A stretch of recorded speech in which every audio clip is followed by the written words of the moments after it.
Magandang gabi mga kaibigan. Ngayon, muling bubukas ang pinto ng mga lihim at hiwaga. Dito sa Sigaw sa Dilim, maririnig ninyo ang mga kwentong hindi basta kwento, kundi mga bulong ng gabi, mga sigaw ng mga nilalang na nagtatago sa anino. Kaya kung handa na kayong pakinggan, isara ang ilaw, suotin ang inyong headset, at sabay-sabay tayong lumusong sa dilim ng kwento ngayong gabi. Magandang araw po sa inyong lahat. Narito na naman po ang ating kwento para sa araw na ito. Ito ay tungkol sa isang batang ulila na lumaking walang nakilalang pamilya. Dahil sa hirap ng buhay, napilitan siyang maging isang talamak na magnanakaw. At kalaunan ay nasali sa isang sindikatong gumagamit ng mga minor de edad sa iba't ibang krimen. Sanay na sanay siya sa pag-akyat ng bahay at sa pagnanakaw. Ngunit isang araw, hindi niya alam na bahay pala ng isang makapangyarihang politiko ang kanyang napasok. Doon nagsimula ang malaking panganib sa kanyang buhay. Dahil dito, napilitan siyang tumakas, hindi lang mula sa kanyang biktima, kundi maging sa mga among sindikato na nagpalaki sa kanya. Sa kanyang pagtakas, napadpad siya sa isang liblib, ngunit napakagandang lugar. Doon niya nakilala si Dodoy, isang batang mabait, maalalahanin at laging handang tumulong sa kapwa. Sa piling nila, unang beses niyang naramdaman na siya ay mahalaga, na meron siyang pamilya na nagmamahal sa kanya. Ngunit paano kung malaman niya na ang lahat ng kabutihang ipinapakita sa kanya ay huwad at puno ng kasinungalingan? Ano ang kanyang gagawin? Higit pa roon, matutuklasan din niya ang madilim na lihim ng baryo, na ang lugar pala ay pugad ng mga aswang. Paano kaya siya lalaban? Paano siya tatakas? At kung manganib muli ang kanyang buhay, makakaligtas pa kaya siya sa kamay ng mga nilalang na ito? Ngunit bago po ang lahat, mga idol, ay huwag po nating kalimutang mag-subscribe at i-hit ang notification bell sa aking YouTube channel na The Voice Addict at Apong Isaac, para sa mas marami pang makapigil hiningang kwentong aswang at katatakutan mula sa mundo ng kababalaghan. Umpisahan na po natin ang kwento. Hapon na nang marating ni Kulas ang isang liblib at maputik na lugar. Sa balikat niya ay nakasukbit ang isang lumang bag na halos butas-butas na. Pawis na pawis siya at halata ang matinding kaba sa kanyang mga mata. Si Kulas ay isang batang gala. Maliit pa lang siya ay naulila na siya sa kanyang mga magulang. Kaya lumaki siyang mag-isa sa lansangan. Naging isang pulubi hanggang sa kalaunan ay naging miyembro ng isang sindikatong gumagamit ng mga kabataan para magnakaw. Ngunit nitong huli, napilitan siyang tumakas, hindi dahil gusto niya nang kumalas sa kanilang grupo, kundi dahil ang huli niyang naging biktima ay isang makapangyarihang opisyal ng gobyerno. Mula rito, naumit niya ang isang lumang medalyon, at sa kasamaang palad, natukoy na siya ang may kagagawan ng krimen na yun. At alam niyang dahil doon ay hindi na siya magiging ligtas saan man sa lungsod. Nasaan na kaya ako?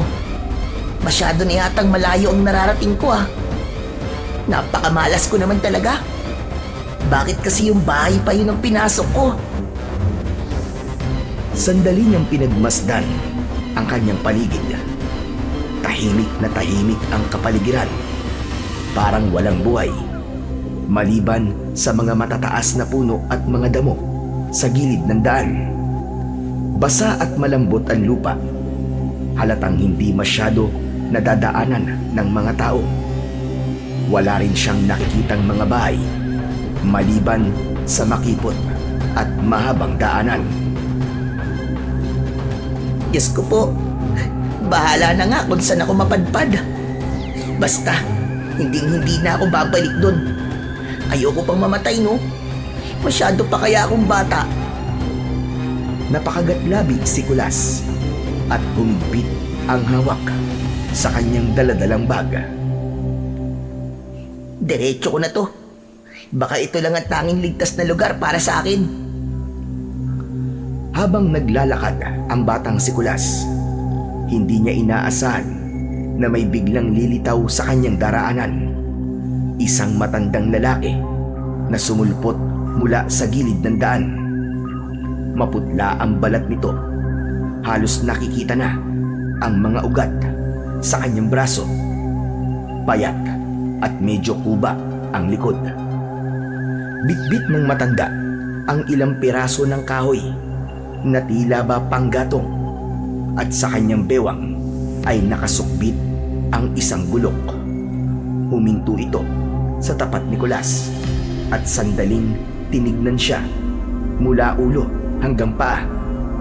Nanlamig si Kulas at agad na kinapitan ang strap ng kanyang lumang bag. Handa na siyang tumakbo kung sakali. Hindi niya kilala ang matanda at hindi rin niya alam kung kaaway ba ito o isang kaibigan.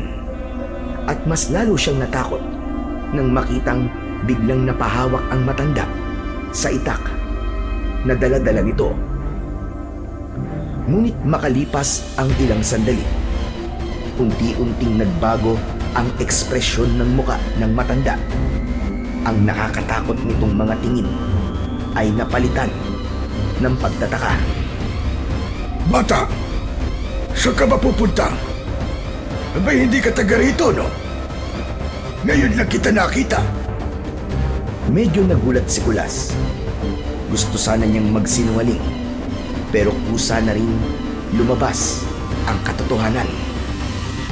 Hindi nga po. Napadpad po kasi ako dito kasi may humahabol po sa akin eh. Naghahanap lang po ako ng lugar na pwede ko pong pagtaguan. Umiling ang matanda. Bigla siya nitong pinigilan. Mabuti pa. Huwag ka nang tumuloy. Umalis ka na lang habang maaga pa. Huwag mong pasukin ang dang yan. Kapahamakan lamang ang naghihintay sa sino mang dumaraan dyan. Po? Bakit naman po?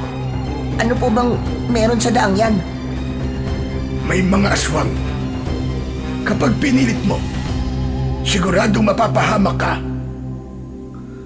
Napataas ang kilay ni Kulas at napatawa pa ng bahagya. Hindi makapaniwala sa kanyang narinig. Aswang? Tinatakot niyo po ba ako, Tatang? Hindi kita tinatakot, iyo. Totoo ang sinasabi ko. Kung mahal mo ang buhay mo, huwag kang tumuloy. Huwag mong subukan.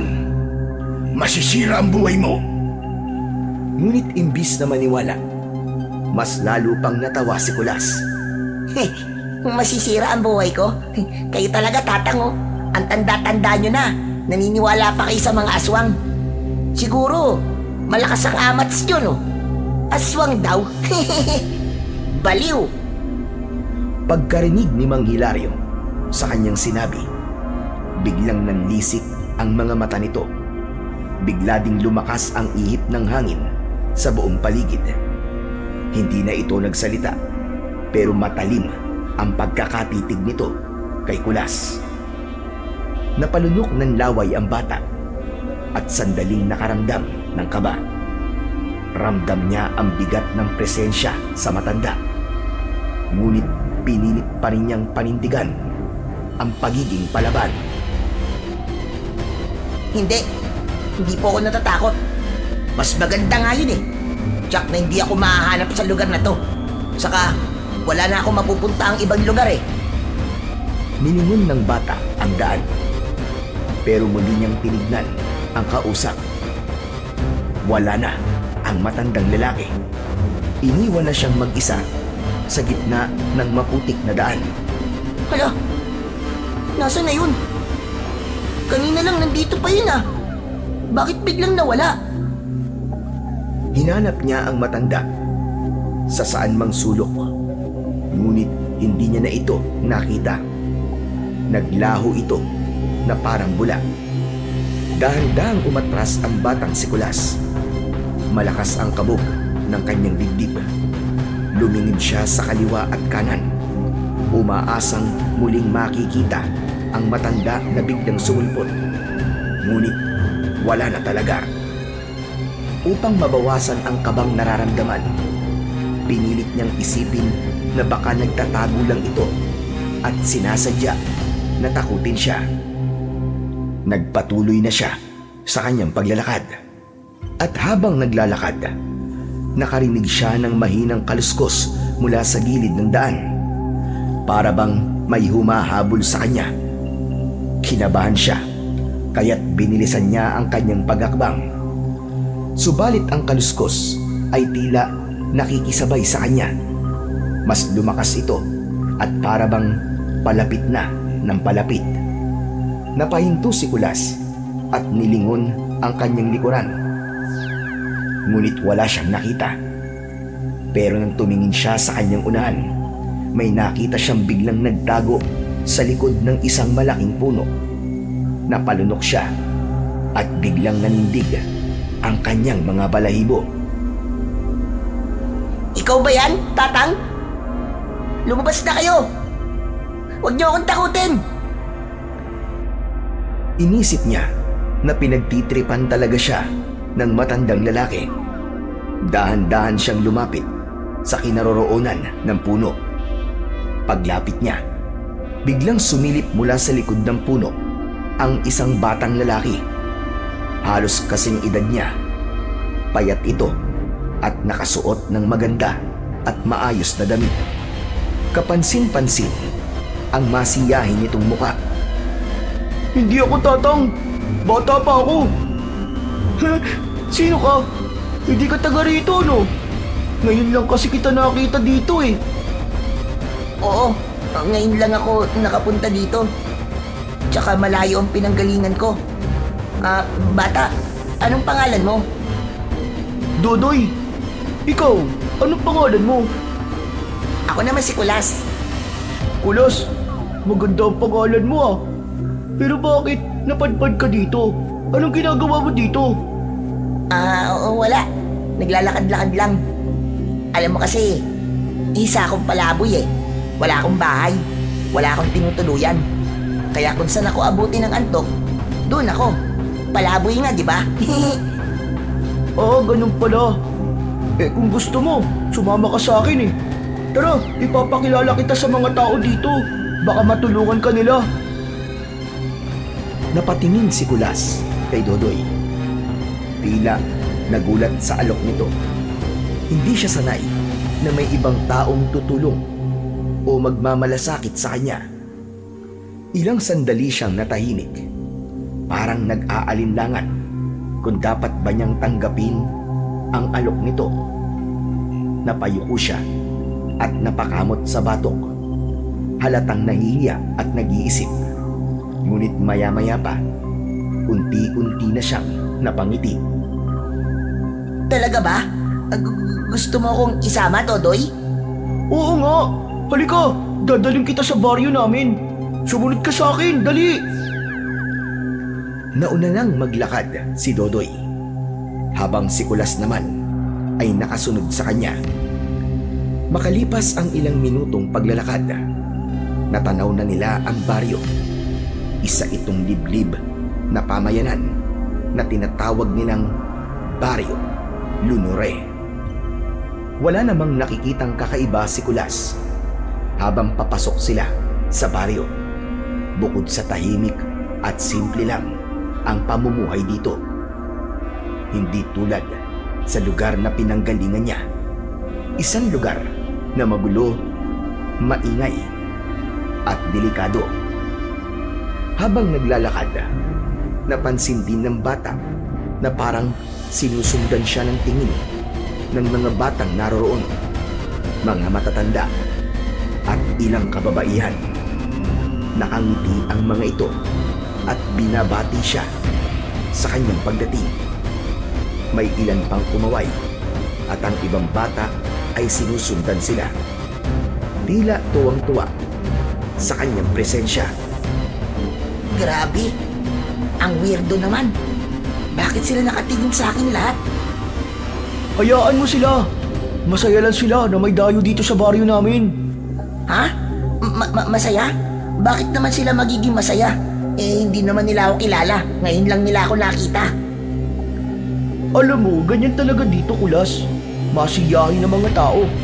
Halika, sumunod ka na lang sa akin. Mamaya, malalaman mo kung bakit. Naglakad pa ang dalawang bata. Ilang sandali ay biglang tumigil si Dodoy sa tapat ng isang maganda at malaking bahay. Ito ang pinakamalaki sa baryo na yon. Hindi ito tulad ng mga nakita niyang bahay kanina na karaniwang kubo lamang. Ang bahay na ito ay yari sa makakapal na kahoy. May malalaking bintana at malawak na balkonahe. Para bang isang sinaunang bahay ng mayayaman nung araw. Pumasok sila sa loob at doon ay sinalubong sila ng isang magandang babae. May suot itong bestida na tila ba galing pa sa panahon ng mga Kastila.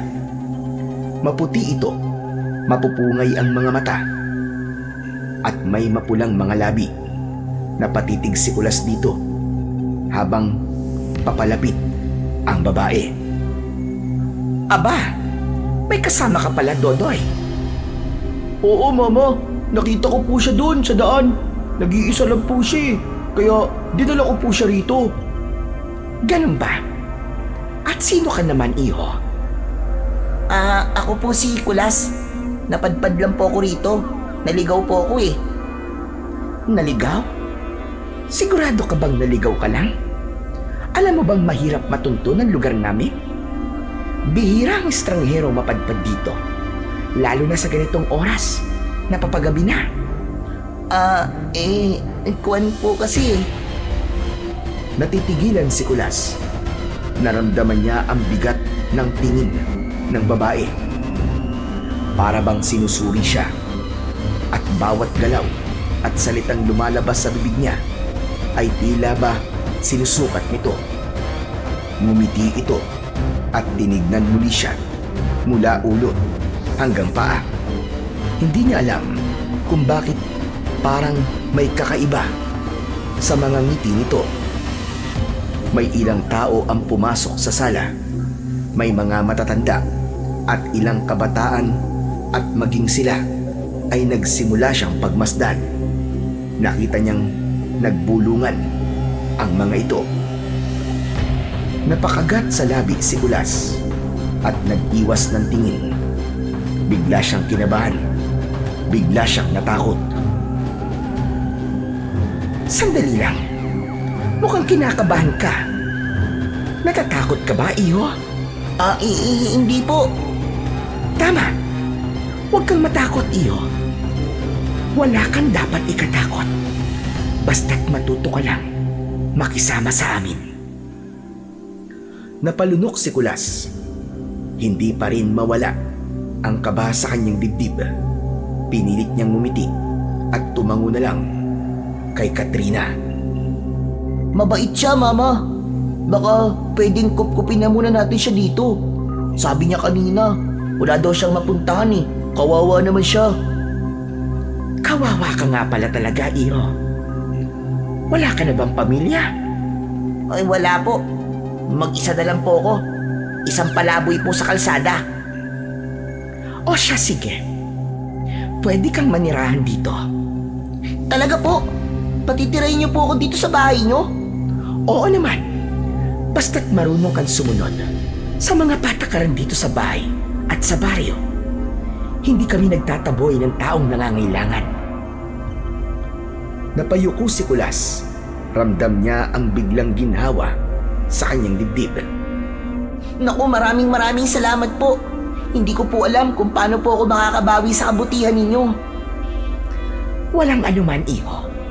Halika, maupo ka muna at magpahinga. Dodoy, tawagin mo nga si Inday sa kusina at pakisabi na ipaghanda ng pagkain si Kulas. Sige po, Mama. Mabilis na tumakbo palabas ng sala si Dodoy at tumuloy sa kusina. Masiglang tinawag nito ang kanilang kasambahay. Naiwan si Kulas sa sala kasama ang ginang. Kailan ka pala padpad dito, iho? Kanina lang po. Nanggaling po ako sa kabilang bayan. Tapos, napadpad na lang po ako dito. Hindi ko po alam kung saan nahantong eh. Pero buti na lang po, nakita ko po si Dodoy. Sandaling katahimikan ang bumalot bago dumating si Inday na may daladalang bandihado ng pagkain. May kanin, nilagang manok at gulay na galing sa baryo. Kaagad nilang inilapag sa mesa. Salamat, Inday. Kulas, halika na. Kumain ka muna. Siguradong gutom ka na. Nag-atubili si Kulas, pero nang makita ang nakahain, agad siyang nakaramdam ng pagkalam ng tiyan. Nakakahiya po. Ano ka ba? Wala kang dapat ikahiya. Sige lang, kumain ka lang. Dito, hindi ka namin pababayaan. Umupo si Kulas at agad siyang inalok ng plato ni Inday. Nagsimula siyang kumain. Tahimik siyang ngumuya at habang ginagawa yon, ramdam niya ang init at kabusugan na matagal niya nang hindi nararanasan. Ano, Kulas? Masarap ba? Oo, sobra. Salamat ha. Hindi ko alam kung kailan ang huli kong kain ng ganito. Talaga ba? Kung ganun huwag kang mahihiya. Kumain ka lang ng kumain, Kulas. Ang bait niyo naman po. Hindi ko kalain na may mga taong tatanggap sa akin ng ganito. Sanay kasi ako na palaging nakikipagsapalaran sa lansangan eh. Tapos po, kapag nanghihingi ako ng tulong sa iba, palagi po akong tinataboy. Hindi naman kasi pare-pareha sa mga tao, Kulas. Dito sa baryo namin, mababait ang mga tao dito. Pinapahalagahan namin ang pagtulong sa kapwa. Kung sino man ang nangangailangan, tutulungan namin. Napangiti si Kulas sa sinabi ng senyora. Unti-unti, ang kaba at takot na nararamdaman niya kanina ay biglang nawala. Salamat po, Aling... Huwag mo kong tawagin, Aling. Katrina ang pangalan ko. Ang tawag nila sa akin dito ay Senyora. Senyora Katrina. Sige po, Senyora Katrina. Pasensya na po Hindi ko po alam eh. Napakamot ng ulo si Kulas habang nakayuko. Kita sa mukha niya ang hiya at pagkailang. Senyora Katrina. Salamat nga po pala sa lahat ng to Tatanawin ko po itong malaking utang na loob. Hayaan po ninyo, bilang ganti po, hindi po ako magiging pabigat po sa inyo. Magtatrabaho po ako sa inyo, tutulong po ako at gagawin ko po kung meron kayong ipag-uutos. Kahit ano pong gawain, senyora. Huwag mo nang alalahanin yon. Ayos lang sa akin, Kulas. Saka wala naman akong balak na gawin kang alipin sa aking pamamahay. Bisita kita. At mukhang gustong-gusto ka ng anak ko. Wala kang gagawin dito, Kulas. Maging mabait ka lang at maging masunurin. Tsak na magiging maayos ang lahat. Mama, pwede bang dito na lang talaga tumira si Kulas? Para naman po, may kalaro na po ako. Gusto mo ba talaga na dito siya tumira at maging kalaro mo? Opo, gustong gusto po. O sige, kung yan ang gusto mo anak. Pero kailangan muna nating tanungin si Kulas kung gusto ba niya. Kulas, ano sa palagay mo? Di ba ulila ka naman na at walang matirhan? Gusto mo ba na dito ka na lang tumira sa amin? Opo. Gustong gusto ko po. Payag po ba talaga kayo? Nagkatinginan ang mag-ina at sabay silang ngumiti. Oo naman. Mabuti nga yun eh. Para may kalaro na ang anak ko. Dito ka na sa amin mula ngayon. O sige na, magpahinga ka na. Mamaya pagkatapos mo kumain, ipapahanda ko yung magiging kwarto mo. Napatitig si Kulas kay Senyora Katrina at hindi maiwasang ngumiti ng lalaki. Ngayon lang siya nakaramdam ng ganitong pakiramdam. Ligtas, tinatanggap at gusto siyang makasama. Itinuloy na niya ang pagkain niya hanggang sa siya ay matapos at mabusog. Maraming salamat po. Sobrang nabusog po ko. Ang sarap po ng pagkain nyo. Mabuti naman at nagustuhan mo. Mula ngayon, palagi ka nang makakakain ng masarap. Hindi ka na magugutom pang muli. Totoo yan. Alam mo, may mas masarap ang pagkain dyan at ihahain din yun sa tuwing nagkakaroon ng piyesta dito. Nako, kung yun ang matitikman mo, sigurado akong hahanap-hanapin mo. Talaga? Ano namang pagkain yun, Dodoy? Naku, tama na nga yung pag-uusap niyo. Mabuti pa habang hinihintay na maayos ang silid niya. Maglaro na muna kayong dalawa. Oo mama. Siya nga po pala. Pwede po bang ipakita ko kay Kulas yung mga laruan ko? Hala, sige. Pero saglit lang ha. Huwag mong masyadong pagurin si Kulas. Kapag ayos ng kwarto, pagpahingahin mo na muna siya. Opo, mama. Tumakbo si Dodoy papasok sa kanyang silid at isa-isang inilabas ang kanyang mga laruan. May makinang na tren na gawa sa bakal, isang digulong na kabayong kahoy at ilang magagarang laruan na halatang pangmayaman. Namangha si Kulas dahil kahit minsan ay hindi pa siya nakakahawak ng ganong kagagandang laruan. Kitang-kita sa kanyang mga mata ang tuwa at labis na pananabik. Ngunit napatitig si Kulas nang mula sa isang kahon ay may inilalabas na mga manikang kahoy na may kakaibang anyo ang bago niyang kaibigan na si Dodoy. Maputla ang muka ng mga ito at nakangiting hindi mawari kung masaya ba o natatakot. Anong klaseng laruan yan? Bakit ka naglalaro ng mga manika? Sandaling natigilan si Dodoy. Hinawakan nito ang isang manika at bahagyang napangiti. Ngunit biglang tila lumungkot ang kanyang mga mata. Ito ba? Wala to. Mga koleksyon ko lang to. Mga dati ko silang kaibigan at kalaro.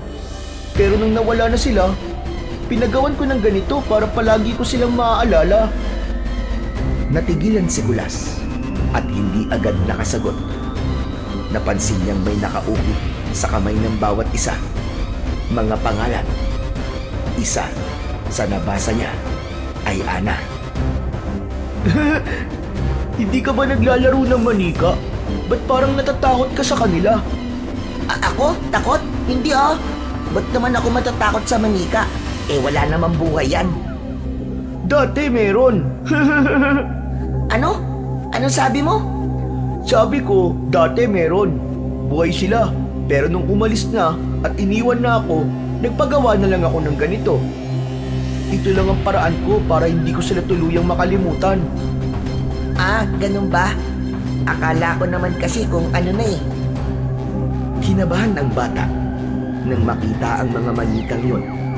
Pero pinilit niyang huwag ipakita yon. Lalo pa at nais niyang magustuhan siya ni Dodoy at ang nanay nito. Maya-maya pa ay ngumiti si Dodoy sa kanya. Itinabi nito ang mga manika sa isang sulok. Napabuntong hininga naman si Kulas at bahagyang nakaramdam ng ginhawa nang makitang inilayo na ang mga yun. Pagkatapos ay kinuha ni Dodoy ang isa sa mga laruang kahoy na truck at bola at ipinakita rin ito kay Kulas. Doon nagsimulang sumigla ang paglalaro nila. Unti-unting nabura sa isip ni Kulas ang kakaibang takot na naramdaman niya kanina. Sa halip, napalitan ito ng tuwa at gaan ng loob. Matapos ang paglalaro nilang dalawa, dumating ang senyora at tinawag na si Kulas. Handa na ang kwarto mo. Pwede ka na magpahinga. Sige, matulog ka na, Kulas. Bukas na lang tayo ulit maglaro. Oo, Dodoy. Salamat ha. Ang bait mo talaga. Tumayo si Kulas at dahan-dahang sumunod kay Senyora Katrina. Dinala siya sa ikalawang palapag ng bahay sa isang silid na nakalaan para sa mga bisita. Pagpasok niya roon, agad siyang humanga. Simple lang ang silid, ngunit maluwang. May isang malaking aparador na kahoy na nakatayo sa gilid. Sa kabila naman ay may 3 baul na nakahilera. Malinis ang sahig, nayari sa malalapad na tabla. Walang nakasabit sa dingding at merong isang lampara na nakapatong sa maliit na mesa na nakalagay lamang sa isang sulok, malapit sa kama. Heto, dito ka muna. Pasensya na kung maliit at simple lang. Pero malinis naman. Ayos lang po, Senyora Katrina. Malaki na po ang silid na to para sa akin. Wala pa nga po akong natutuluyan na ganito kaganda eh. Maraming salamat po talaga sa inyo, Senyora. Sige, magpahinga ka na. Bukas ipapakilala kita sa ibang taga-baryo. Sige po, salamat po talaga sa lahat. Lumabas na si Senyora Katrina at isinara ang pintuan. Muling pinagmasdan ni Kulas ang kabuuan ng silid. May nakita siyang malaking bintana at katabi nito ay isang pinto na papunta sa maluwang na veranda. Lumapit siya doon at lumabas. Pumuesto sa isang upuan. Mula sa veranda ay tanaw niya ang labas ng bakuran. Napansin niyang gabi na pala. Madilim ang paligid at napakatahimik. Malamlam ang sinag ng buwan ng mga oras na yon. Tanaw niya mula sa kanyang kinaroroonan ang tila anino ng mga matataas na puno at kabundukan. Kahit pa madilim, ay nagagandahan siya sa tanawing yon. Para sa kanya, parang ibang mundo ang napuntahan niya. Isang lugar na payapa at malayo sa ingay ng mga lansangan na kinasanayan niya. Grabe! Para talaga ako nasa paraiso. Akala ko, puro kamalasan lang ang mangyayari sa akin habang buhay. Pero mali pala ako. Dahil may swerte din pala. Napatawa pa siya ng mahina. Sa tagal ng kanyang pagiging palaboy, ngayon lang siya nakaramdam ng tunay na kapahingahan. Bigla niyang nakalimutan ang hirap at takot. Ngunit habang nakaupo at nakatanaw sa buwan, bigla siyang nakarinig ng mga bulong. Hindi niya alam kung saan nanggagaling, pero malinaw na may 2 tao sa ibaba ng bahay na nag-uusap. Tumayo siya at sumilip sa gilid ng veranda. Doon niya nakita ang senyora. May kausap itong isang matandang babae na nakasuot ng simpleng kulay itim na bestida. Sa itsura ng matanda, mukhang iginagalang din ito sa baryo. Sopistikada ang dating nito.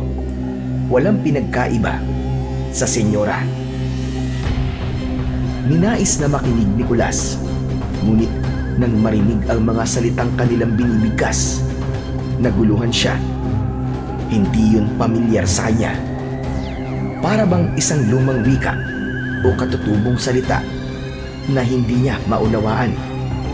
Narinig na niya ang tono. Minsan mababa, minsan ay may diin, ngunit hindi naman niya maintindihan. Ano kayang pinag-uusapan nila? Parang napakaseryoso ah. Maya-maya pa ay napansin niyang tumingala si Senyora Katrina. Kaya mabilis siyang umatras at muling umupo sa kanyang upuan. Nagpanggap siyang nakatingin lang sa buwan at saka pinilit na wag na lamang isipin ang mga narinig niya. Pagkaraan ng ilang sandali, nakaramdam na siya ng antok. Bumangon siya mula sa upuan at pumasok na sa kanyang silid. Hindi niya isinara ang pinto ng veranda dahil gusto niyang pumasok ang malamig na hangin mula sa labas. Para sa kanya, mas masarap matulog kapag sariwa ang hangin. Inaantok na ako. Makahiga na nga. Naiga na siya sa kama at sa loob lamang ng ilang minuto, nakatulog na ang bata. Maaga pa lang ay nagising na si Kulas. Malamig ang simoy ng hangin na pumapasok mula sa nakabukas na pinto ng veranda. Tumayo siya at dahan-dahang muling lumapit at lumabas.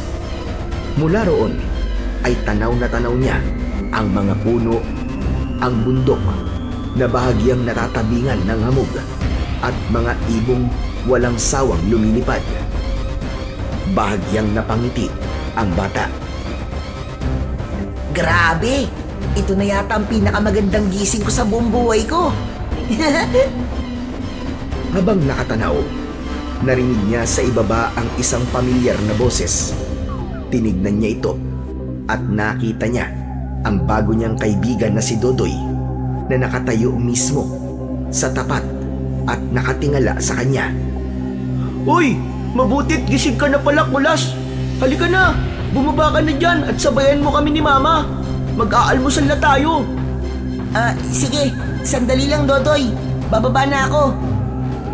Kumaway si Dodoy bago ito tumakbo papasok ng bahay. Bumalik si Kulas sa loob ng silid. Inayos ang kanyang higaan at saka tuluyang bumaba upang samahan sa almusal ang kanyang bagong kaibigan. Ayan! Kompleto na tayo. Halika na, Kulas. Umupo ka na dito sa tabi ni Dodoy. Salamat po, Senyora. Kulas, eto tikman mo tong tapa. Paborito ko to tuwing umaga. Tapa? Masarap ba yan? Abay, oo naman. Masarap yan lalo kung mainit na mainit ang kanin.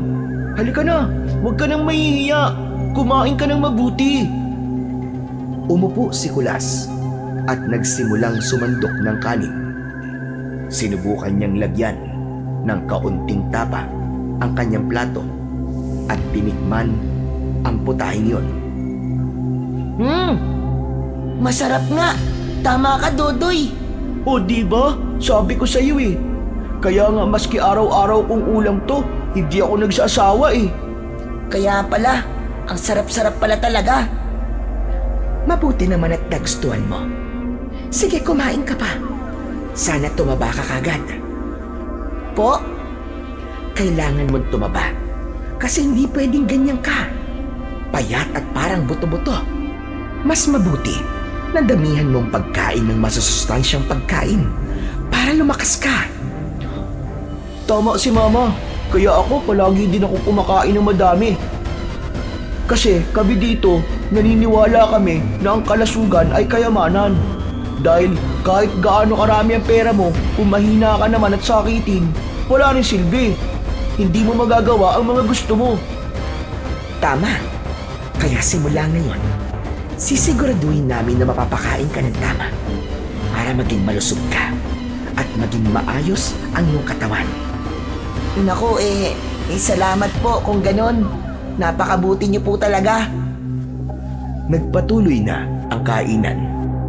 Habang kumakain, panaka-naka ay napapansin ni Nicolas si Senyora na tahimik at tila may iniisip. Pero kapag nagtama ang kanilang paningin, kaagad itong ngumingiti. Pagkatapos natin kumain, Kulas, sumama ka sa amin ni Dodoy na lumibot sa baryo para makita ka ng ibang tao. Opo, senyora. Matapos kumain, ay lumabas na ang tatlo. Banayad pa ang sikat ng araw ng mga oras na yun. Habang naglalakad, naging malikot ang mga mata ni Nicolas. Nakita niya ang mga taong abala na naglalabas sa gilid ng mga balon. Meron ding mga nagbubungkal ng lupa. May mga nagtatanim ng gulay at halaman. Pero kapag napapadaan siya sa tapat ng mga ito, ay napapansin niyang tumitigil ang mga ito at tumititig sa kanya. Matalim ang pagtingin nila sa kanya. May ilan pang ngumingisi at inilalabas ang kanilang mga dila. Napakunot ang noo ni Nicolas. Dodoy, sandali. Nakikita mo ba? Parang ang sama ng tingin ng mga tao sa akin. Huwag mong pansinin. Ganyan lang talaga sila. Tsaka hindi ka man tinitignan nila, kundi si Mama. Ganyan sila lahat kay Mama eh. Hindi na nag-usisa pa ang batang si Nicolas. Habang nag-iikot sila, ipinapakilala ni Senyora Katrina si Nicolas sa iilang tao. Ngumingiti ang ilan, pero ilang sandali lang ay bumabalik na sila sa bahay.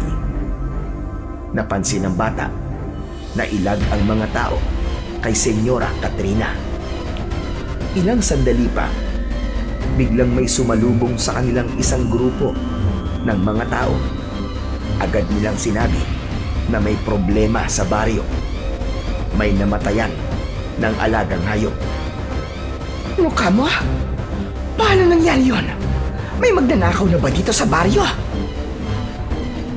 Walang makasagot sa mga tao.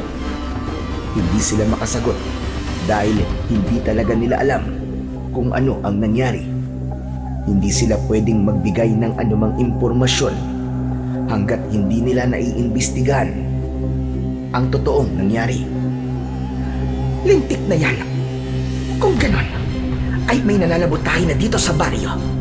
Sige, dalhin niyo kami doon. Ako mismo mag-iimbestiga. Agad silang nagtungo sa lugar. Sumunod kay Senyora Katrina ang dalawang bata at pagdating nila, agad silang natigilan. Halos manlaki ang mga mata ni Nicolas sa kanyang mga nakita. Sa bakuran ng isang maliit na kubo, nakahandusay sa lupa ang ilang piraso ng mga manok at isang baboy. Hindi lang ito basta pinatay, kundi niluray-luray ang katawan.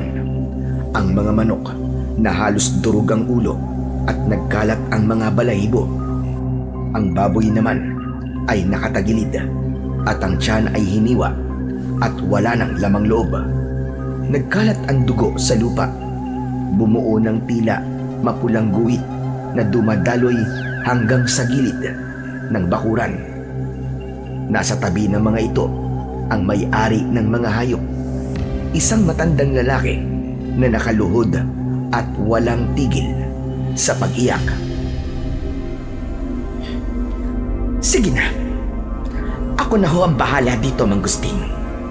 Aalamin ko kung sino ang pumeste sa inyo. Hindi ko to palalampasin. Magbabayad ang gumawa nito. Samantala, napansin naman ni Dodoy na natulala si Nicolas. Kulas, ayos ka lang ba? Hindi, Dodoy. Ngayon lang kasi ako nakakita ng ganito. Ano ba nangyari? Hindi ko rin alam eh. Ngayon lang may nangyaring ganito sa baryo. Grabe naman yung gumawa nito. Kawawa naman yung may-ari ng hayop. Inilagaan ng matagal, tapos uunahan lang. Ano ka mo? Uunahan? Oo, Uunahan lang na makain yung mga alaga. Mahirap din na mag-alaga ng hayop ha. Tapos, ibang makikinabang. Pero bakit ganyan ang paraan ng pagpatay? Parang hindi yata tao may gawa niyan. May gumagala ba ditong mabangis na hayop? May mga mababangis na hayop galing dun sa gubat at bundok. Pero hindi naman pumupunta ang mga yun dito eh. Kaya imposible na silang gumawa nun. Nakakatakot naman. Huwag kang matakot, Kulas. Nandito naman kami. At si Mama ang kinatatakutan dito.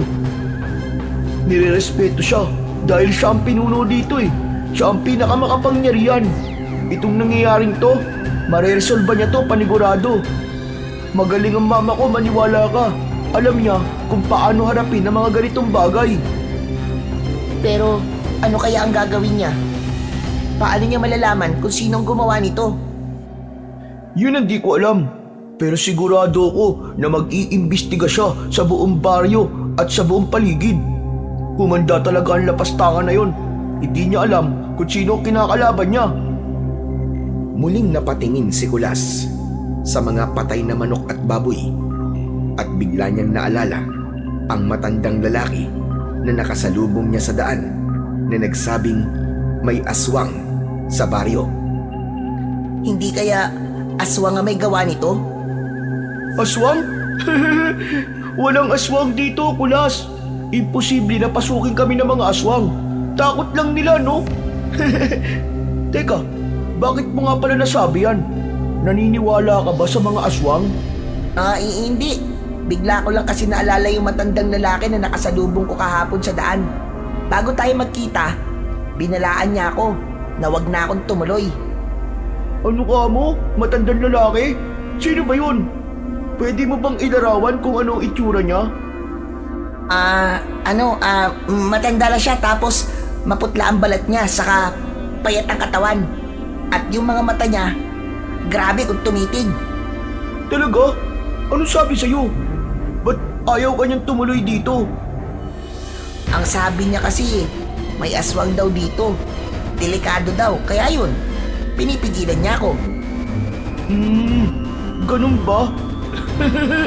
Huwag kang maniwala kagad sa kwento ng mga matatanda, Kulas. Maraming sinasabi ang mga ito na minsan hindi naman totoo. Kumbaga parang nananakot lang. Kaya nga naisip ko nga kahapon na baka malakas lang ang amats niya. Abay, malakas talaga. Loko talaga yung matandang yun. Sisirain pa ang reputasyon ng baryo namin. Habang nag-uusap ang dalawang bata, biglang lumapit sa kanila si Senyora Katrina. Tumigil sila sa pagsasalita at buong atensyon na nakatuon sa kanya. Kayong dalawa, Dodoy at Kulas, mabuti pa ay mauna na kayong umuwi sa bahay. Susunod na lang ako sa inyo maya-maya. Kailangan muna naming mag-usap-usap ng mga matatanda para malaman namin kung ano ang gagawin sa nangyaring problema. Sige na. Opo, Senyora Katrina. Sige, Mama. Uuwi na po kami. Nagpaalam na ang dalawang bata at dahan-dahang naglakad pabalik sa kanilang bahay. Pagkatapos nilang makauwi, mabilis na lumipas ang oras at pagkatapos ng hapunan, si Kulas ay muling umakyat na sa kanyang kwarto.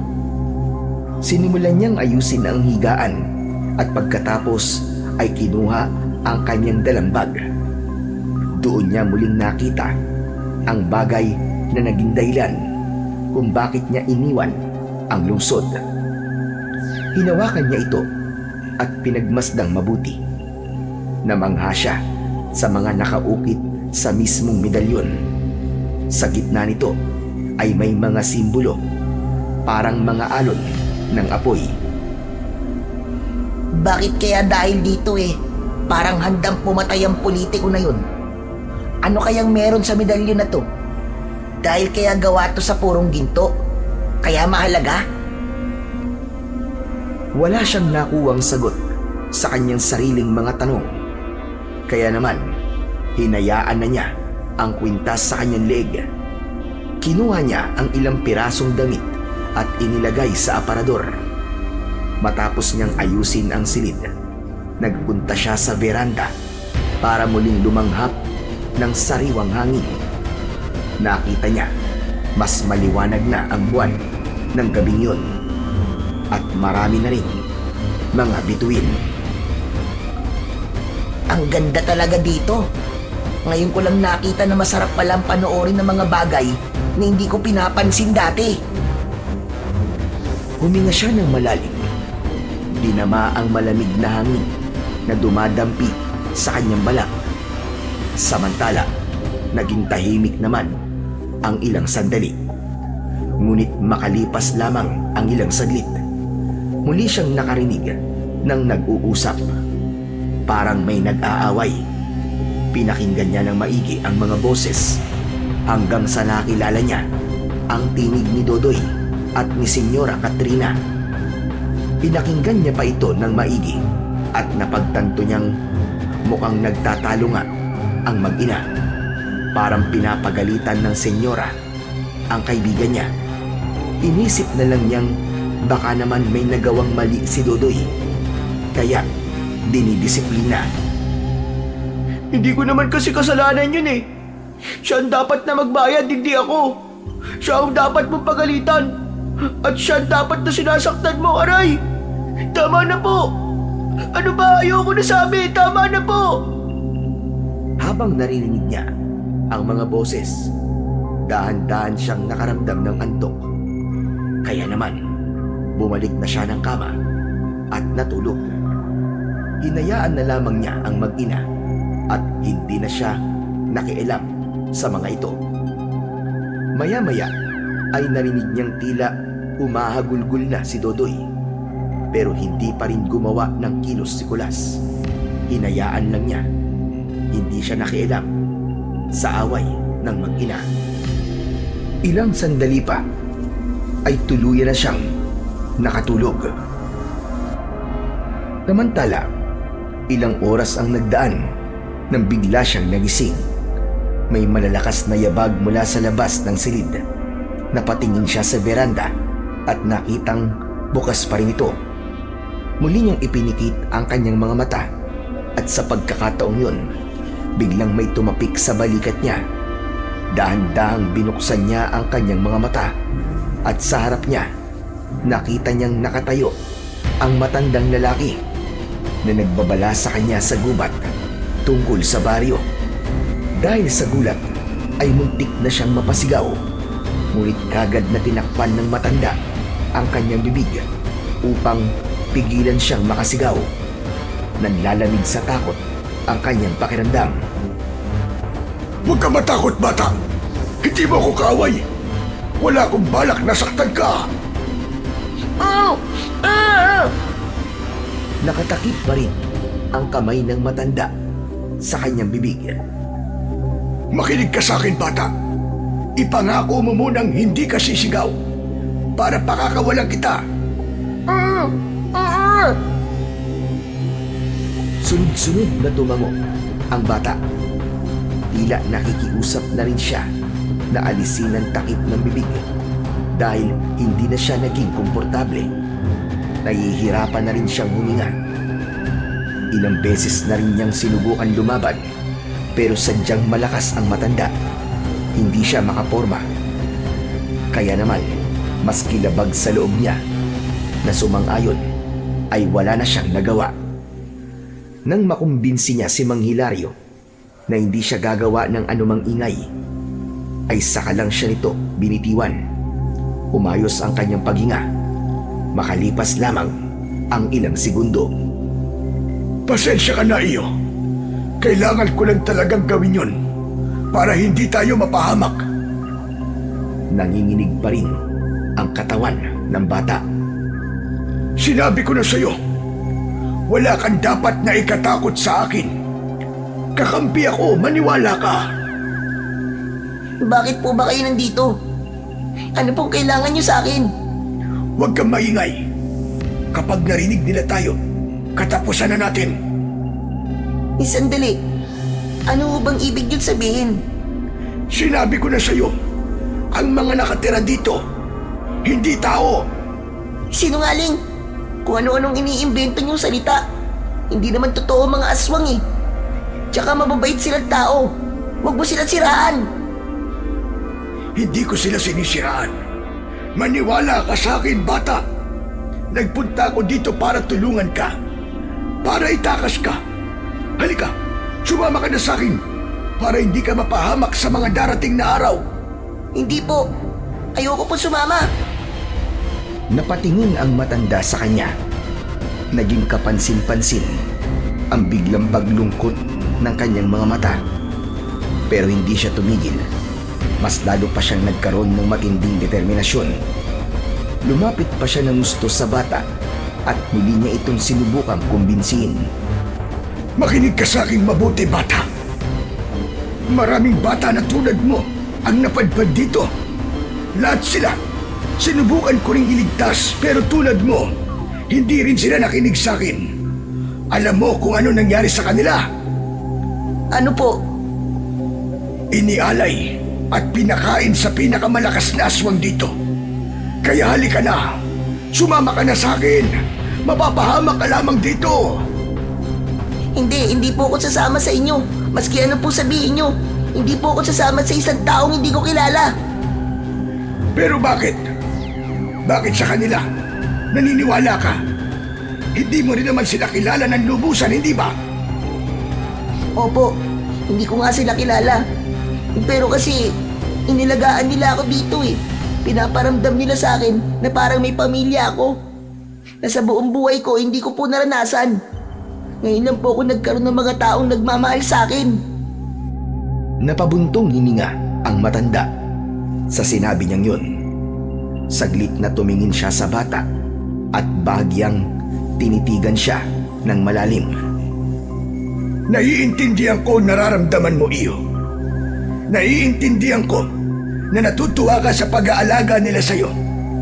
Pero isipin mo rin kung bakit kanila inaalagaan. Pinapalusog ka nila. Pinapabuti ang iyong katawan.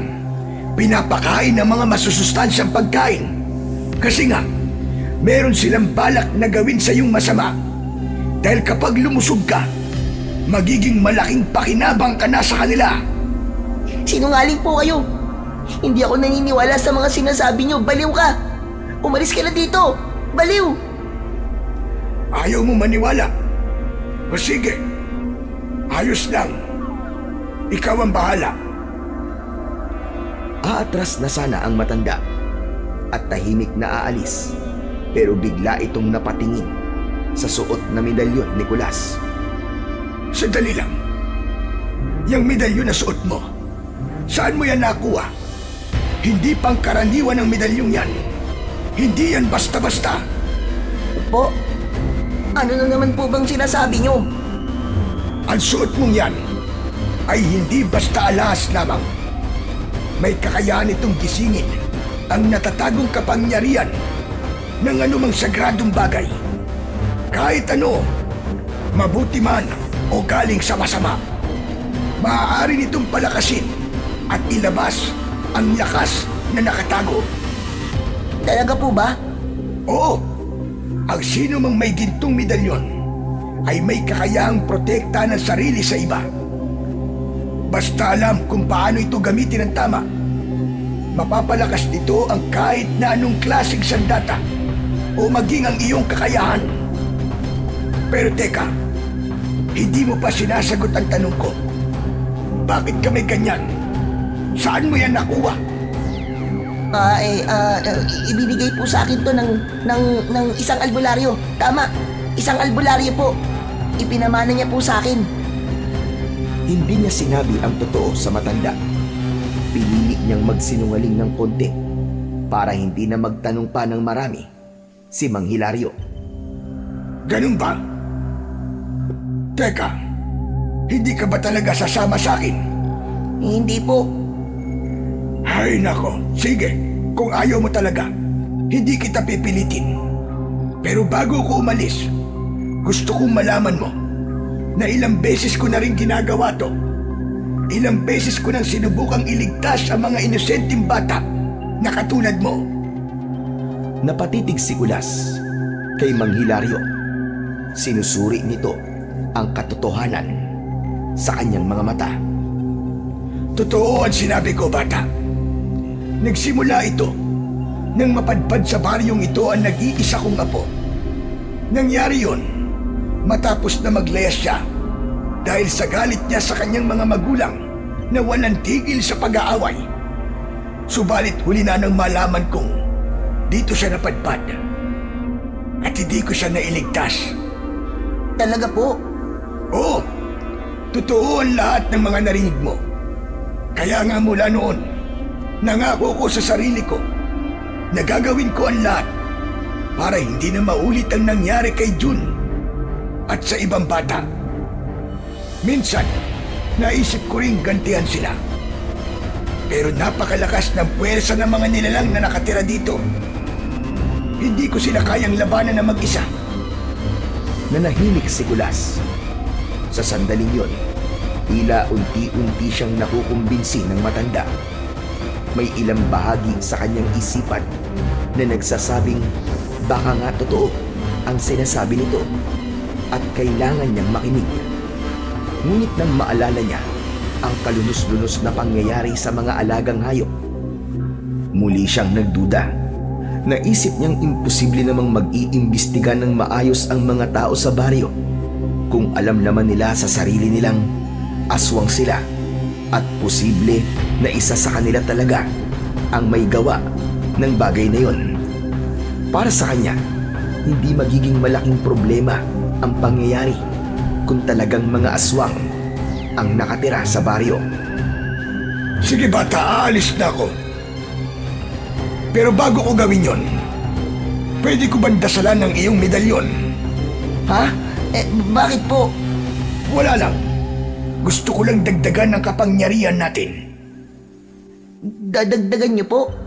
Bakit? Ano po ba kayo? Albularyo? Hindi na sumagot ang matandang lalaki. Bagkus ay mabilis nitong hinawakan ang medalyon at diretsyong umusal ng dasal sa wikang Latin. Wala nang nagawa ang bata kundi ang pakinggan at pagmasdan ang ginagawa ni Mang Hilario. At nang matapos, tumindig na siya at nagsimulang magpaalam. O siya, tapos na. Aalis na talaga ako. Maiwan na kita ha. Kasi wala naman na talaga akong magagawa kung ayaw mo makinig. Sa ngayon, ay hahayaan na muna kita. Tutal, mukhang kaya mo naman na lumaban kung sakali. Kasama mo ang medalyong yan. Isang makapangyarihang bagay na proteksyon mo sa anumang panganib. Mag-iingat ka dito, bata. Maging mapagmatsyag ka.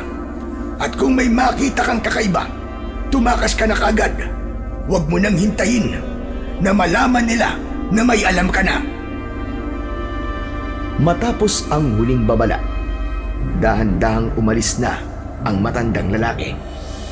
Lumabas ito sa veranda at hindi na alam ni Kulas kung paano ito nakababa at tuluyang naglaw sa kanyang paningin.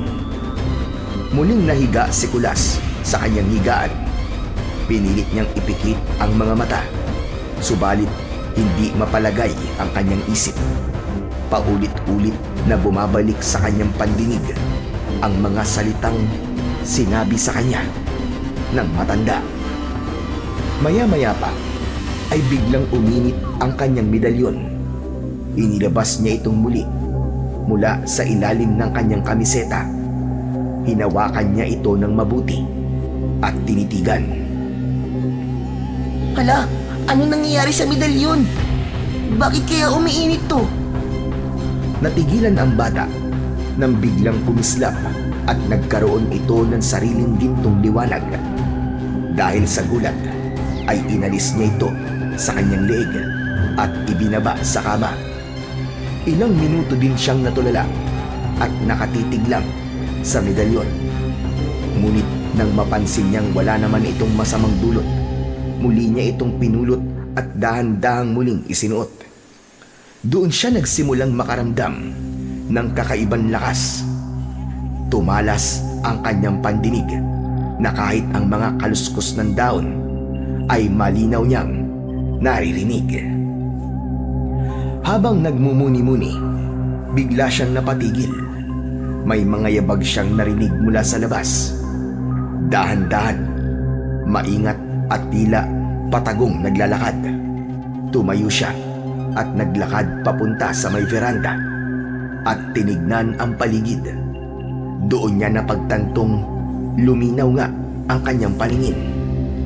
Sa labas, nakita niya ang ilang tao mula sa baryo. Pamilyar sa kanya ang ilang muka. Kakaiba ang kilos ng mga ito. Hindi sila nag-uusap. Maingat ang kanilang mga galaw at naglalakad patungo sa iisang direksyon. Lalong nagdulot sa kanya ng kilabot ang kanilang kasuotan. Ang bawat isa sa kanila ay nakasuot ng itim na sotana na animoy gamit sa isang ritual o seremonya. Habang pinagmamasdan niya ang mga ito, nakaramdam siya ng kaba at takot. Ano nangyayari? Saan sila papunta? Nagpasya siyang sundan ang grupo. Tahimik siyang bumaba ng bahay at naglakad ng dahan-dahan.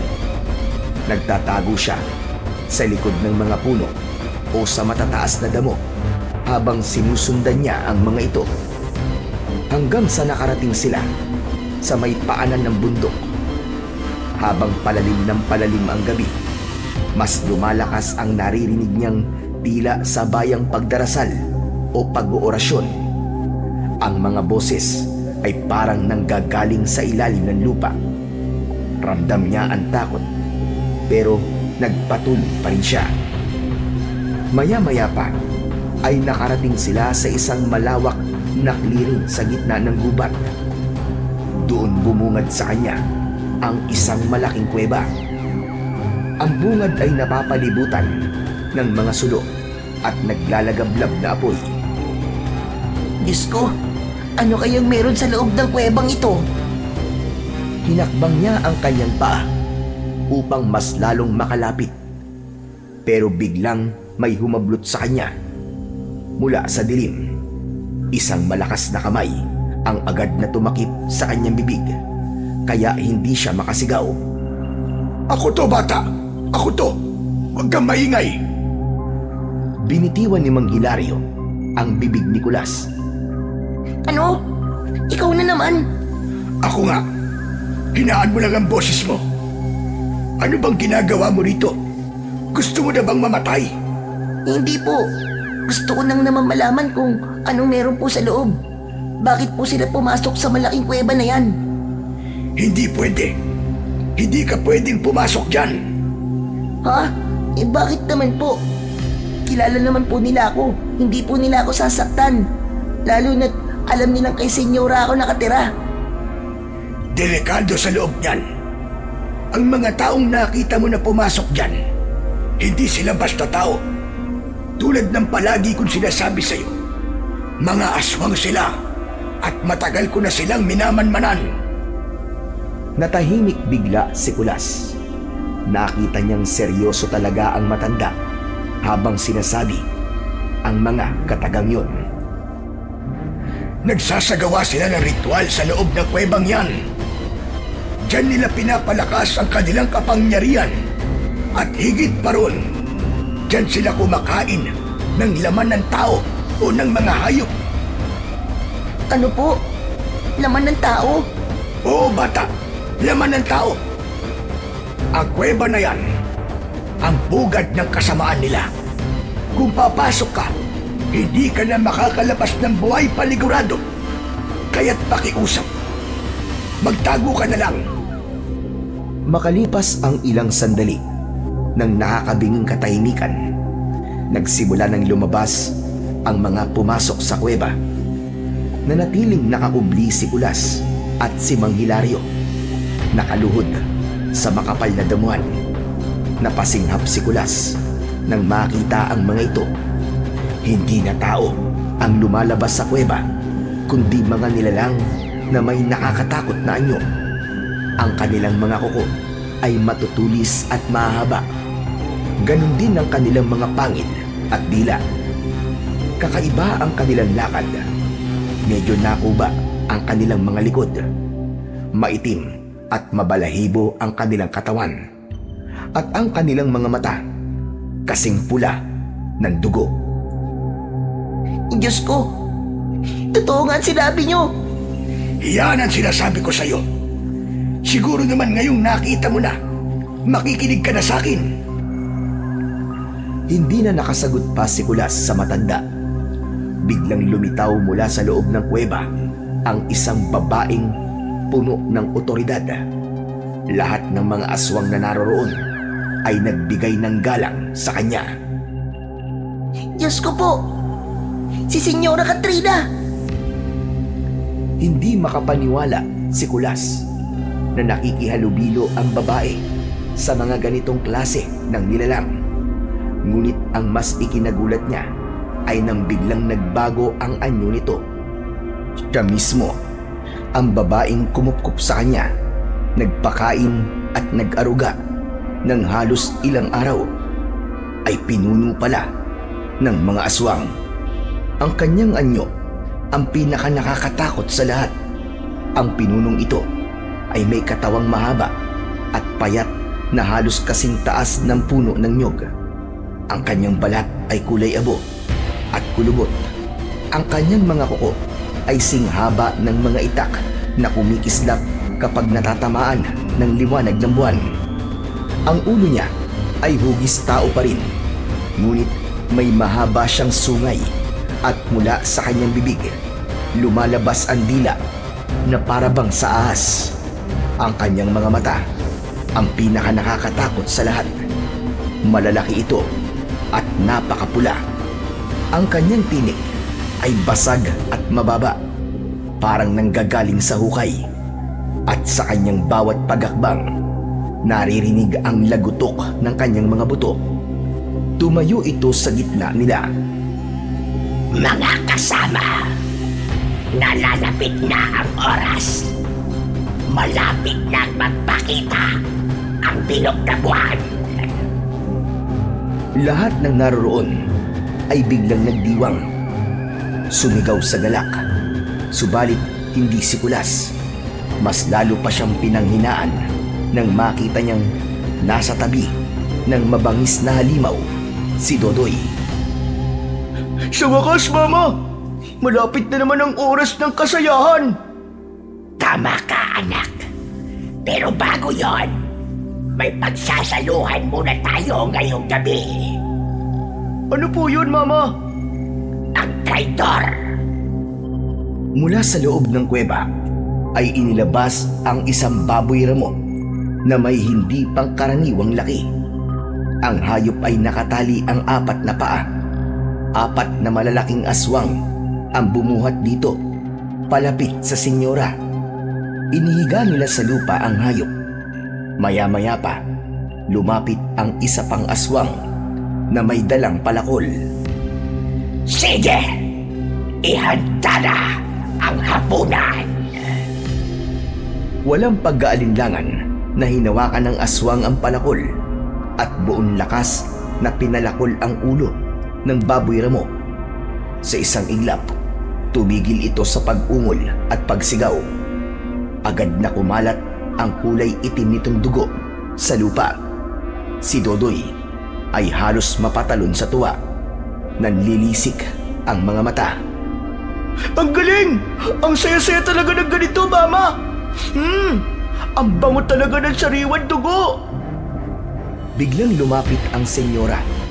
Yumuko at dinampian ng daliri ang dugo.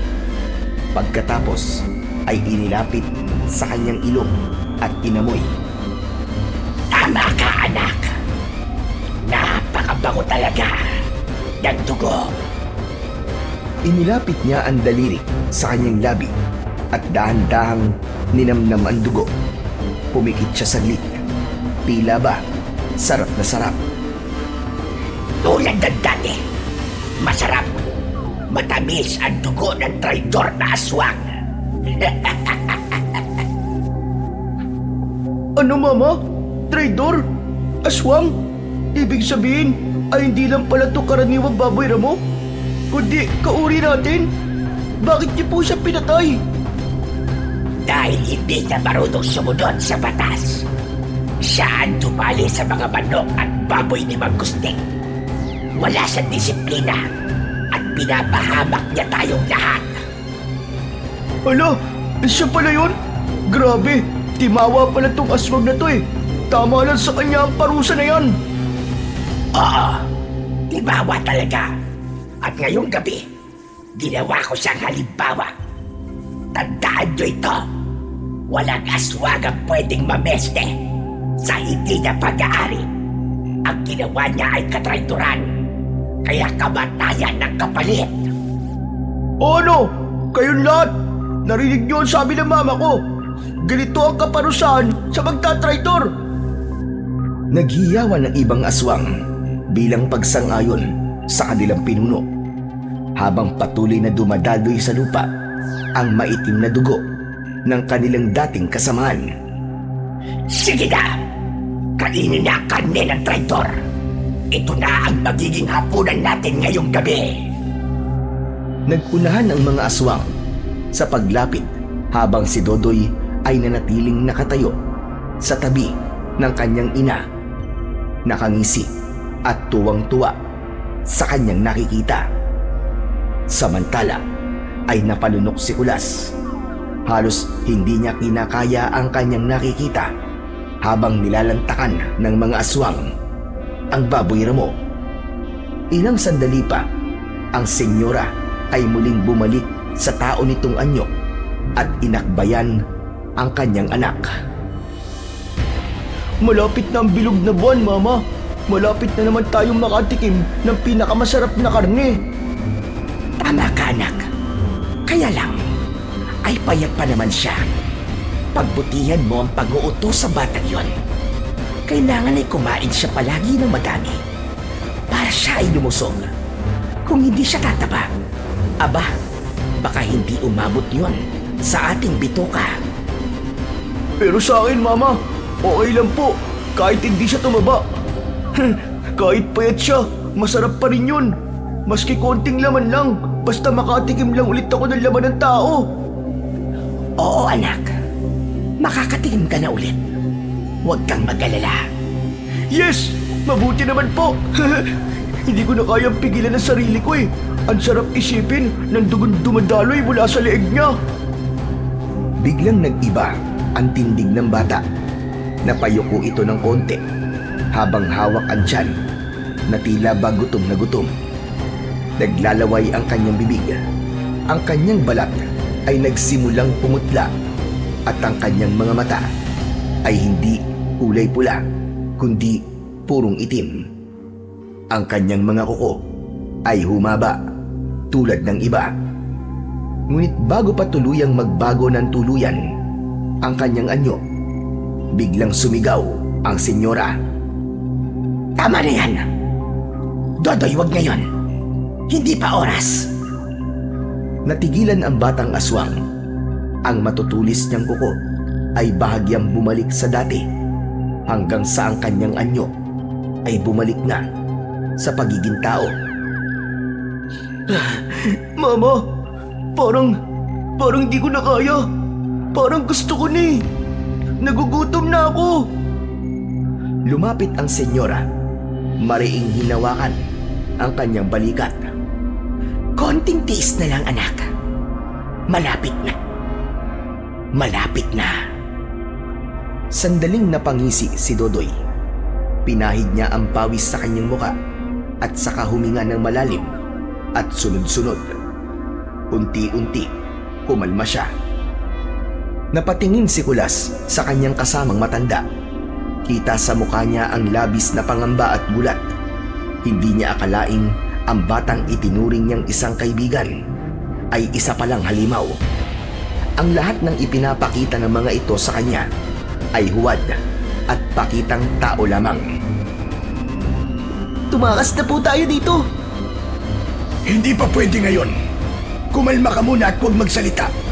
Kailangan nating hintayin na makaalis sila bago tayo tumakas.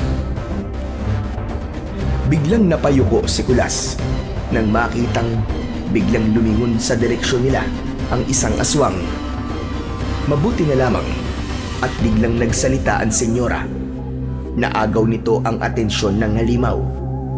Maya-maya pa, nagsimulang umalingaw-ngaw ang sabayang pag-alulong nila. Malakas, matinis, at tila nakakayanig ng paligid. Ang tunog ay parang daing ng mga nilalamon na kaluluwa.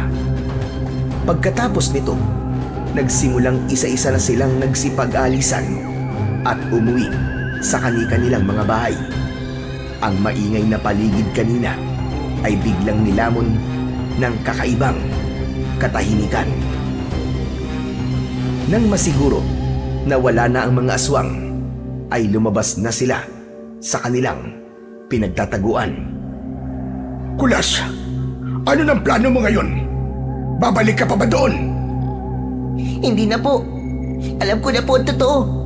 Hindi ko na po kayang pagkatiwalaan kahit isa sa kanila. Mabuti naman at natuto ka. Kung ganun, kailangan na nating umalis habang may pagkakataon pa. Tumango si Kulas at sabay silang naglakad. Ngunit sa mismong pagtalikod nila, biglang lumitaw sa kanilang harapan si Dodoy. Kulas, ano ginagawa mo dito? Bakit mo kasama ang matandang yan? Dahan-dahang lumapit si Dodoy. Huwag kang lalapit.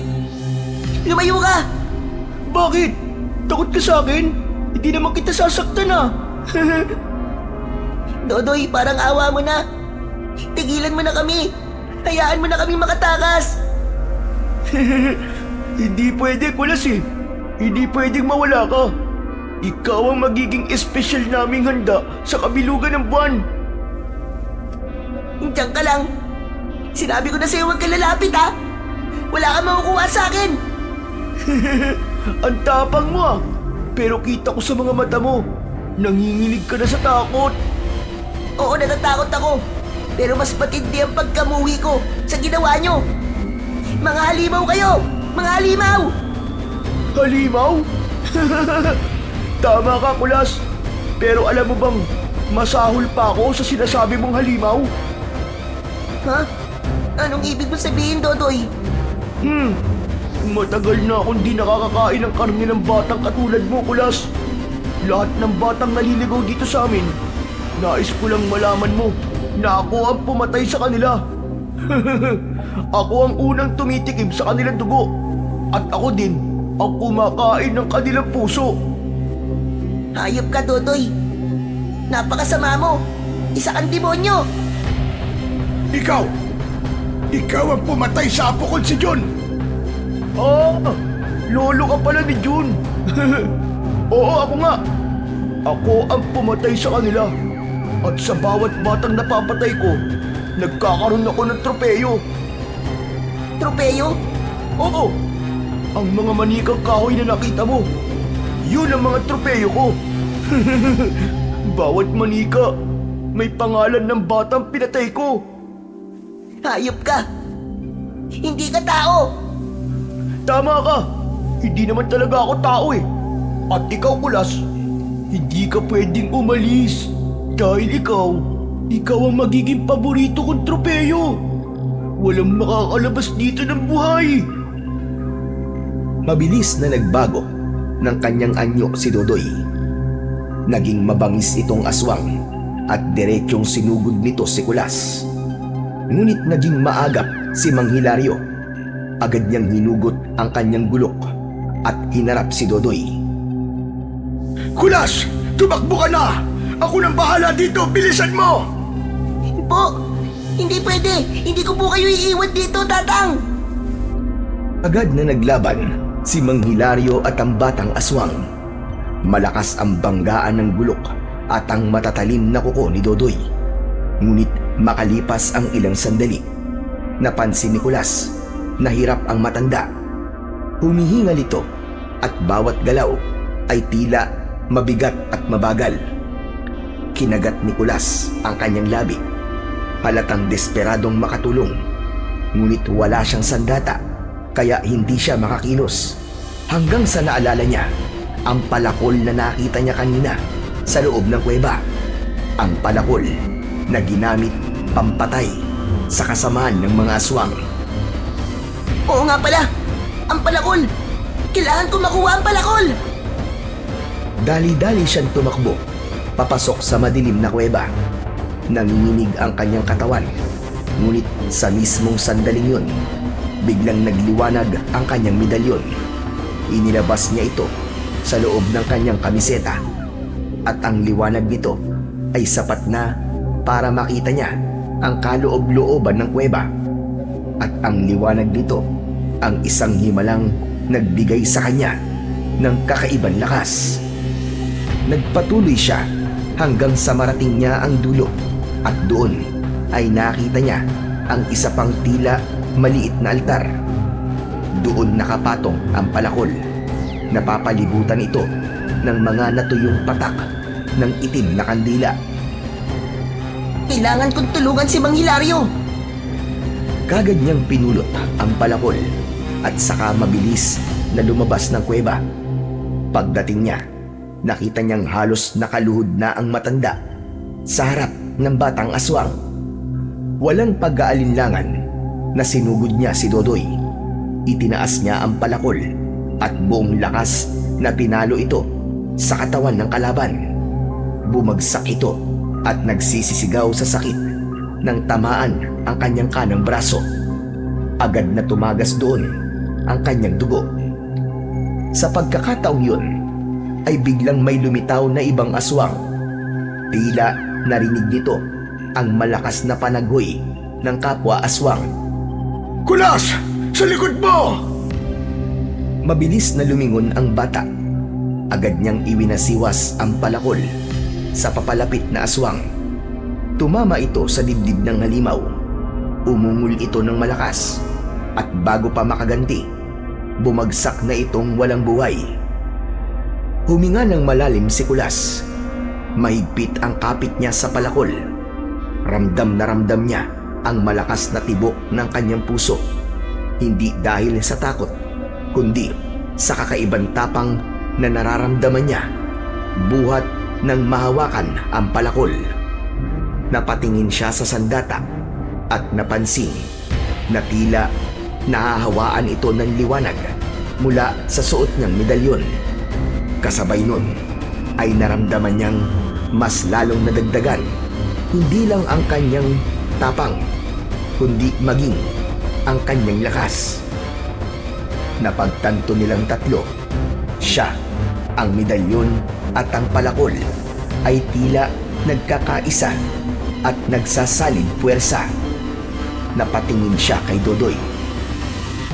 Kailangan mo ng pagbayaran ng lahat ng naging kasalanan mo, Dodoy! Demonyo ka! Bakit? Papatayin mo ko? Kaya mo ba? Sige, subukan mo!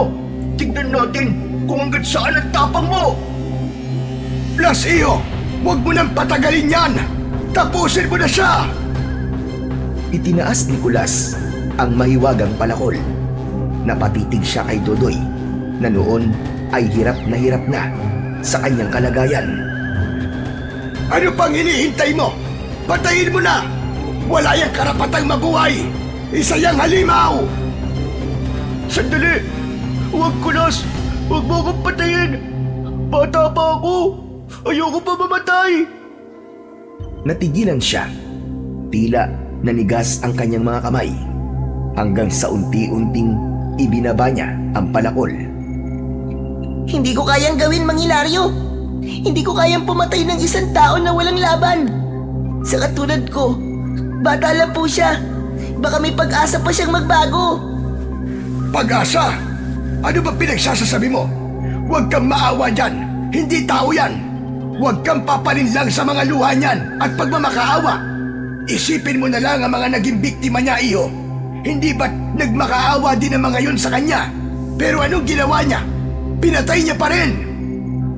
Pero, Kung hindi mo yan tatapusin, tayo ang mamamatay, iyo! Patayin mo na siya! Dahil sa patuloy nilang pagtatalo, hindi nila napansin ang biglang paglapit ni Dodoy kay Mang Hilario. Bigla na lang nitong sinunggaban ang balikat ng matanda. Mang Hilario! Nang makita ni Kulas na nasa panganib ang matanda, mabilis siyang kumilos. itinaas niya muli ang palakol at buong lakas na ipinalo sa batang aswang. Bumaon ito ng gusto sa noo ni Dodoy. Nabuwal siya, umagos ang dugo at hindi na kumilos pa. Diretso itong bumagsak sa lupa at unti-unting nawalan ng buhay. Salamat naman at iniligtas mo ko, iho.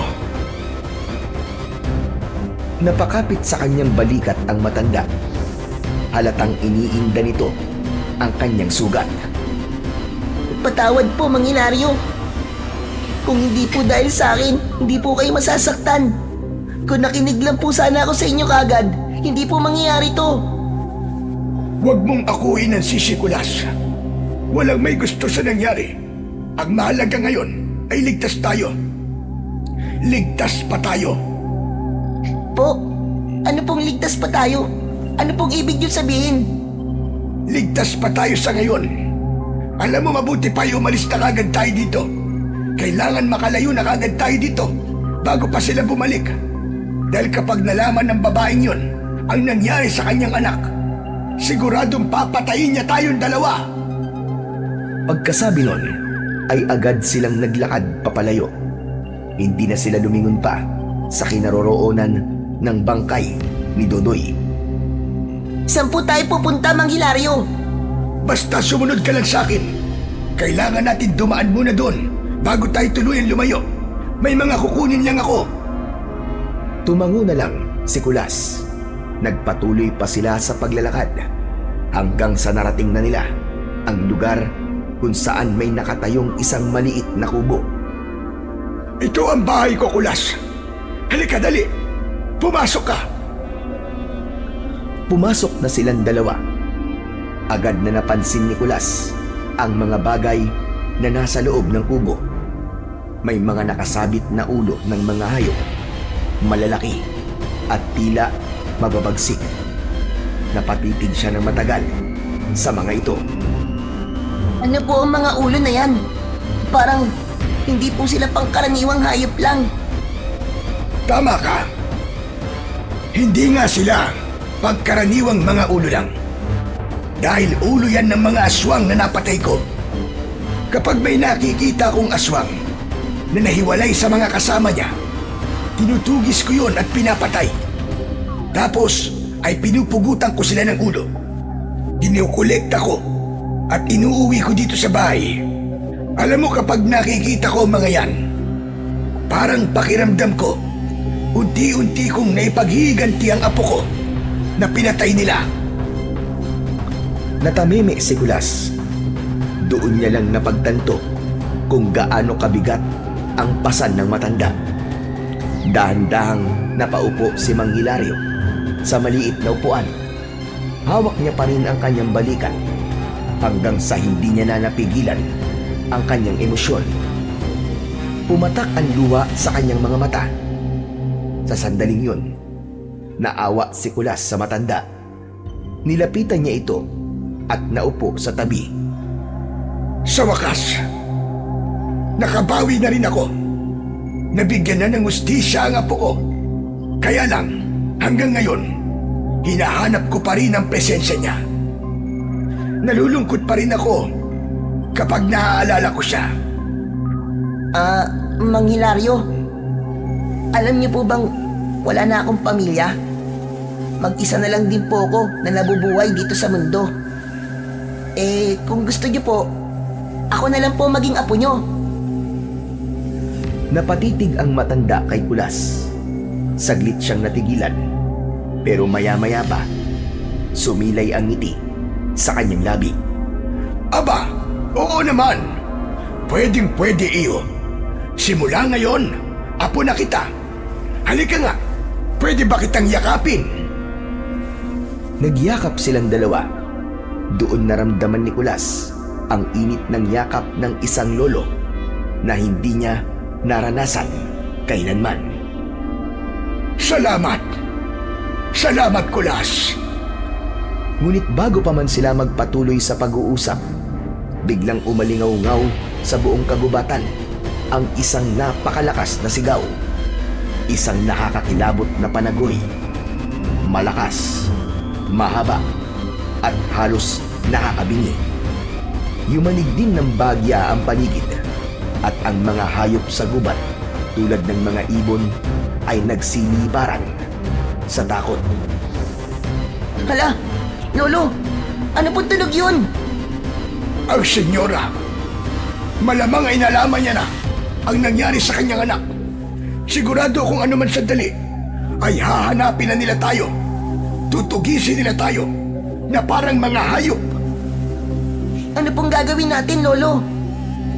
Wala na tayong oras.